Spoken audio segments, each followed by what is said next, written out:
जुल्म का इंजाम ये बहुत पुरानी बात है। एक दौर दराज मुल्क में एक बादशाह हुकूमत करता था जिसका नाम कामिल था। नाम तो उसका कामिल था, यानी मुकम्मल, मगर इंसानियत से उसका दूर है। दौर तक कोई वास्ता ना था। उसका दिल पत्थर से भी ज्यादा सख्त था। उसके हुक्म के सामने न कोई सच बोल सकता था, न ही कोई इंसाफ की बात कर सकता था। वो गरीबों से उनकी जमीनें छीन लेता, बेगुनाह लोगों को कैद करवाता, और जो उसके जुल्म के खिलाफ आवाज उठाता उसे या तो सजाए मौत दे दी जाती या उसकी जिंदगी अजाब बन जाती। लोग उसे जालिम कामिल कहते थे।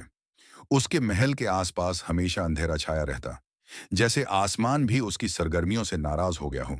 शहर में खौफ का आलम था। कोई किसी से खुलकर बात हो नहीं करता था। हर जबान पर ताला, हर दिल में दर्द था। मगर कहते हैं जुल्म की भी एक हद होती है, और जब वो हद पार हो जाए तो आवाम उठ खड़ी होती है।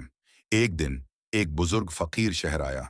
सफेद दाढ़ी, आंखों में रोशनी, लेकिन चेहरे पर थकन थी, जैसे उसने दुनिया के कई जुल्म देखे हों। वो सईदा बादशाह के महल के बाहर आया और बुलंद आवाज में कहा, आए बादशाह कामिल, मैं उस मुल्क का मालिक हूं। उसने कहा, मेरी मर्जी के बगैर यहां पते भी नहीं हिलते, मुझे कोई कुछ नहीं कह सकता। फकीर मुस्कुरा दिया। उसकी मुस्कुराहट में कोई राज छिपा था। फिर देख, वक्त का फैसला कैसे होता है, फकीर ने कहा और चला गया। उसी रात शहर में कुछ बदल गया।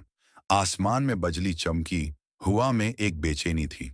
शहर के एक कोने में समर नाम का एक जवान, जिसके बाप को कामिल के हुक्म पर कत्ल किया गया था, लोगों को उकट्ठा करने लगा। उसकी आंखों में इंतकाम की चमक थी, मगर दिल में इंसाफ का जज्बा। अब और नहीं, उसने कहा, जुल्म के खिलाफ आवाज उठानी होगी, वरना ये कभी खत्म नहीं होगा।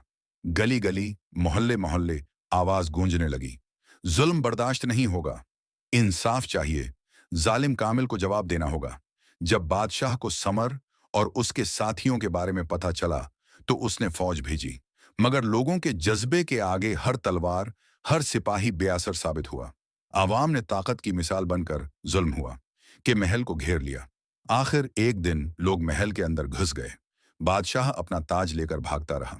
उसने हर जगह छिपने की कोशिश की, लेकिन जहां जाता अवाम का गुस्सा उसका पीछा करता। आखिरकार वो पकड़ा गया, लेकिन लोगों ने उसे कत्ल नहीं किया। उन्होंने फैसला किया, कत्ल से ज्यादा दर्द है इंसान को जिंदा रहकर अपने किए का नतीजा देखना। जालिम कामिल को एक तह खाने में कैद कर दिया गया, जहां से वो रोज देख सकता था कि उसकी बादशाहत किस तरह बिखर गई, उसका ताज किस तरह मिट्टी में मिल गया, और उसकी आवाम किस तरह आजादी की रोशनी में सांस ले रही थी। शहर में एक नया दौर शुरू हुआ। समर और उसके साथियों ने एक इंसाफ पर मबनी निजाम कायम किया, जहां हर शख्स बराबर था, जहां सच बोला जा सकता था, जहां जुल्म हो सकता था, कि कोई जगह न थी। और उस तरह जुल्म का इंजाम सबके सामने आया। एक मिसाल बन गया कि चाहे जुल्म कितना ही ताकतूर क्यों ना हो, आवाम की यकजहती और इंसाफ का जज्बा हमेशा उसे नीचा दिखा देता है।